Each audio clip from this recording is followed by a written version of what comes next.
Welcome to Quillsword Blogcast. Trump v. DeSantis, a media love story. The weird thing is that the Lamestream doesn't seem to realize its fascination with trying to hype up the alleged conflict between Trump and DeSantis is actually benefiting both. Yes, I know it's February 24th, and the anniversary of the Russian invasion of Ukraine. Russia can continue ruining itself without my help today. It matters, of course. But the most significant thing about how today went is how much of a whimper it was. Russia be big on anniversaries, so many observers expected some kind of offensive. Well, they got one, but technically, a military offensive should be, I don't know, more offensive? I feel like I was kicking a sick puppy by picking on Russia today.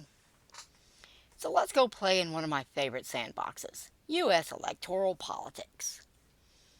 The Lamestream Media wants Trump, DeSantis, want a row between them so bad that they can taste it. I thought they were going to hurt themselves a week or so ago when Trump attacked DeSantis. And then when DeSantis did nothing, that pretty much fizzled. I have to give it to DeSantis. He's playing a very good game. Do I think he's planning a 2024 run? Nope. He's clearly not a moron. Splitting the party would enrage Trump's supporters and many, if not most, of DeSantis' own. Even if the ones that want him to be the nominee. A full-on fight for the nomination against Trump would probably result in a Democrat in the White House, no matter who the Republicans ended up nominating. And DeSantis knows it. That said, he's well positioned should Trump decide against running, or get hit by a bus, which is substantially more likely. But in the event Trump doesn't run, DeSantis can stop, or rather step, into the forerunner's lane with no trouble at all. That's because he's got enough sense not to let Trump rile him into a bad move. Trump is understandably sensitive and characteristically aggressive. Not his best traits, really. But if he feels DeSantis is after his job, Trump won't hesitate. DeSantis and the entirety of the rest of the planet know this. In that event, either Trump wins, quite possible because it's his forte, or Trump will take them both down.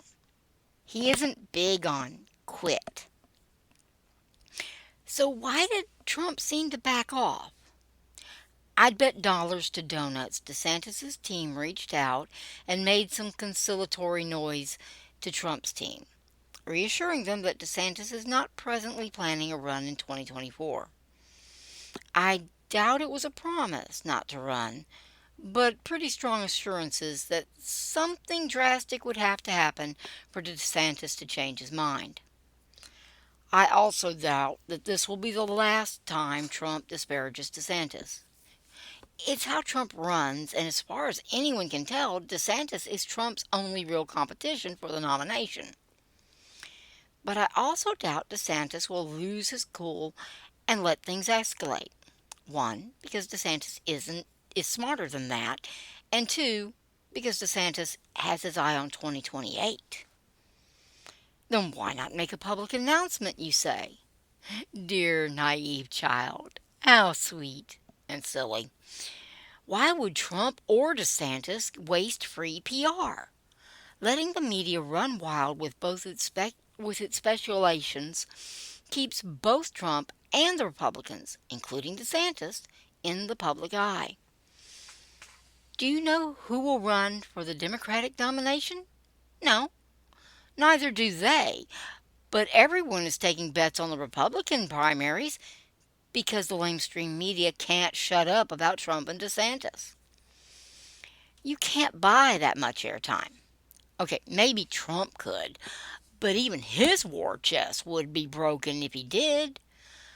The will he, won't he tension dovetails nicely with the expected explosion of the Republican Party when the two titans clash.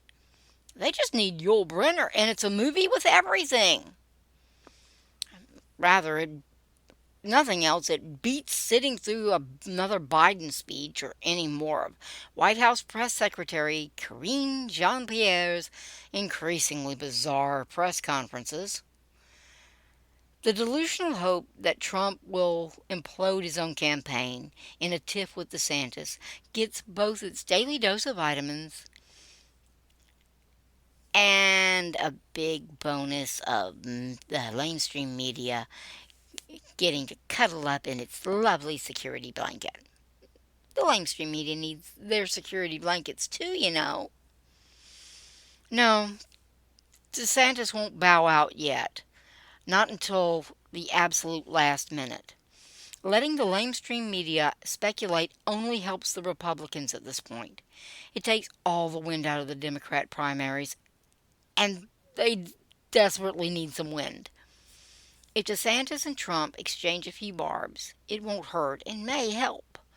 As long as Trump doesn't go off and DeSantis doesn't lash out, this is nothing but good for both.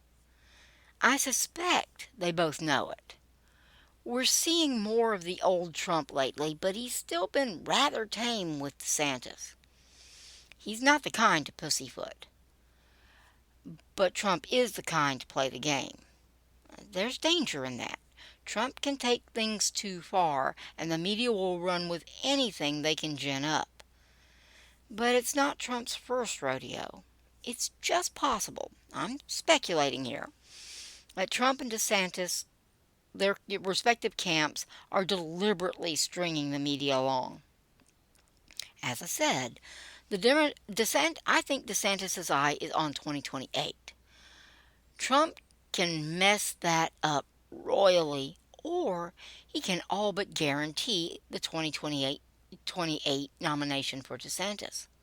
DeSantis is well aware, and I think he's taking the smarter course. Let Trump have 2024 and support the effort. In return, he's hoping Trump selects a less than stellar running mate. What do you mean, why? Trump's 2024 VP will not be Mike Pence. Pence would be great for DeSantis because he's old and unelectable. And he likely wouldn't run in 2028 even if he were VP, which he won't be. Now, Trump will select someone else for the second slot in the ticket. Well, of course not DeSantis. Did you flunk American history in high school? Trump can't select DeSantis because they're both from Florida. The president and vice president can't be from the same state. We had a whole constitutional amendment and everything. I'm not explaining why not. At least not now. Look it up. Now, where was I? Oh yeah, DeSantis wants Trump to select the most lackluster VP since Adlai Stevenson. Don't know who that was? That's exactly why DeSantis wants someone like Stevenson. DeSantis doesn't want a punishing nomination battle with Trump now or with Trump's VP in 2028. Trump can help by selecting someone with all the appeal of paint and who would be unlikely to even run. Fortunately, the Republicans have dozens of prospects to fit that bill. Well, fortunately for DeSantis and Trump, not so much for the Republican Party. In a perfect world, DeSantis would just coast and let the media do all the work for him. But the world isn't perfect, and neither are DeSantis or Trump. There may well be at least one dust-up between them. The lamestream media certainly hopes so. But I have a feeling they're going to be disappointed.